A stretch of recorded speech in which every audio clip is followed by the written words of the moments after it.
যাতে আমাদের ঘাড়ের উপর কোনো ধরনের দুর্নীতিপরায়ণ শাসক বা সরকার আমাদের উপরে না আসতে পারে। এই জন্য আমাদের পরিবর্তন করতে হবে, আমাদের মানসিকতা পরিবর্তন করতে হবে। আমরা কি গণতান্ত্রিক রাষ্ট্রে বসবাস করি, এখানে নানান দল থাকবে, মত থাকবে, বিশ্বাস থাকবে, আদর্শ থাকবে, কিন্তু সকল মতাদর্শ সকলের চিন্তা হবে এক। সে চিন্তা কি সে চিন্তা সেটা আমাদের সকলের চিন্তা থাকবে এক। যতই আমরা বিভিন্ন রাজনৈতিক অংশগ্রহণ করি না কেন, সদস্য না কেন, বিভিন্ন মত প্রকাশ করি না কেন, মতাদর্শ প্রকাশ করি না কেন, সকলের একটা উদ্দেশ্য হচ্ছে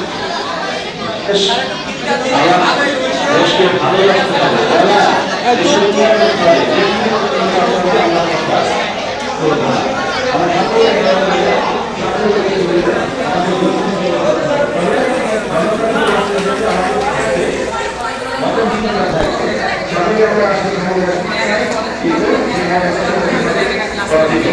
এখানে কোনো হানাহানি থাকবে না, কোনো গন্ডগোল থাকবে না, যুক্তি দিয়ে যুক্তি খণ্ডন করা হবে।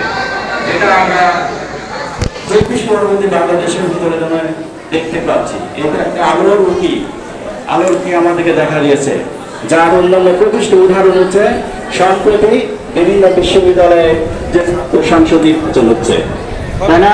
ছাত্র সংসদ নির্বাচনে কি হলো? রাজনৈতিক দল যারা তারা নির্বাচনে অংশগ্রহণ করেছে, তাদের ভিতরে ভোট অর্থাৎ ভোটারদের মন আকর্ষণ করার জন্য বিভিন্ন ধরনের প্রোগ্রাম নিয়েছে, তাই না?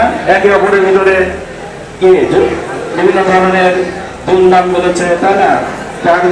দুর্বলতা দিক তুলে ধরেছে, বাক্য গানে দর্জিত গান হয়েছে, কিন্তু নির্বাচন শেষ